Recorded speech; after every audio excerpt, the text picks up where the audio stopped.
This is Pakistan, but feelings here are pretty much the same as throughout the Islamic world.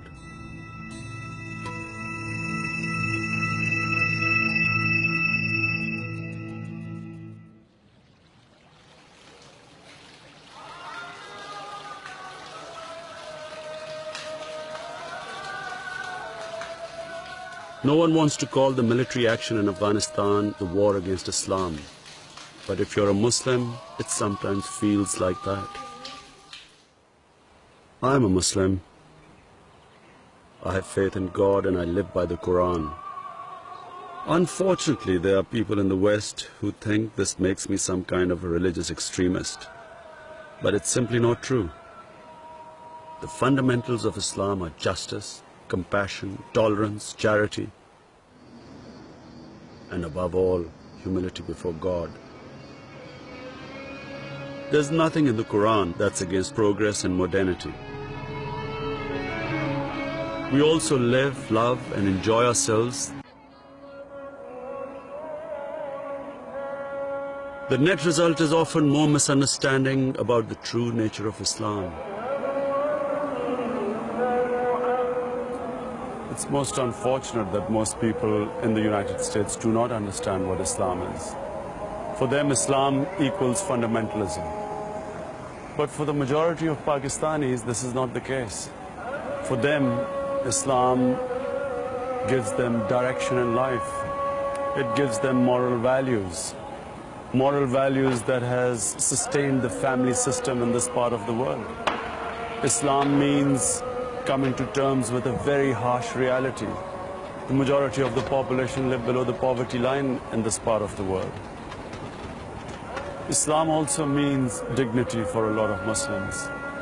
Dignity because once you pledge obedience to the one God, it frees you from worshipping the false gods, gods like the material God.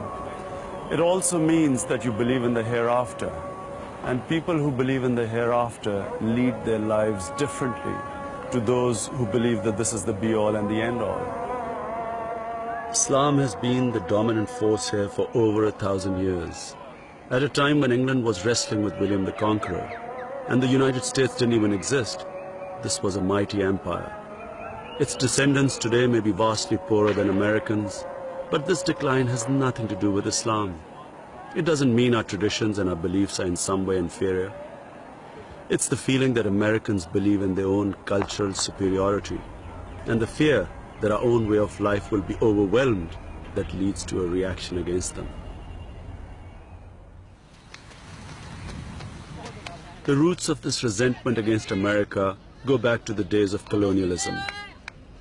They have inherited a legacy of hatred that was once aimed specifically at Western powers, whose empires dominated most of the Muslim world. If this seems unfair because America has never had an empire, then look again. Nowadays, many feel that we are still under the control of the West, but by proxy, and America is seen to be at the heart of it.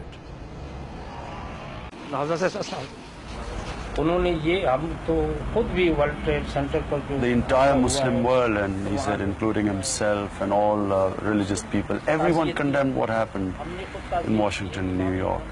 And now they have, without establishing the guilt, the proof, they have, started attacking Afghanistan. He visits Afghanistan a lot. A lot of his students have been, are there in positions of authority. And he says you cannot imagine the way those people have been destroyed by war.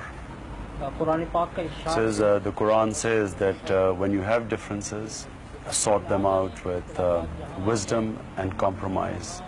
And do not resort to what is happening in Afghanistan. In other words, do not resort to aggression.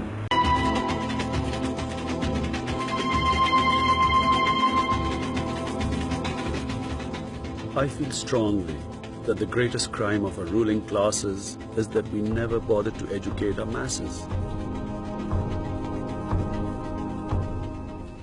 Well, this is Aitchison College, considered to be the Eton of Pakistan.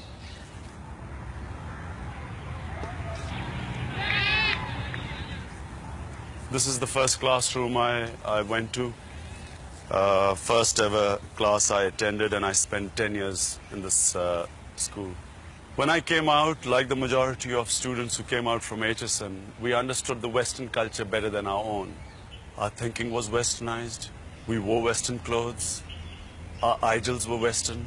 Pop stars, movie stars. We read English newspapers. They read Urdu newspapers. The civil service, which was the best profession in Pakistan, you could only get in if you had a good grasp of English and Western knowledge.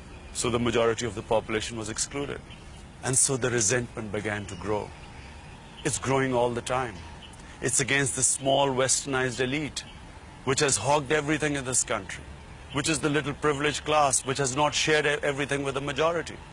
And now the majority, when it turns against us, it also turns against West, because we, for them, epitomize everything that's wrong with the West.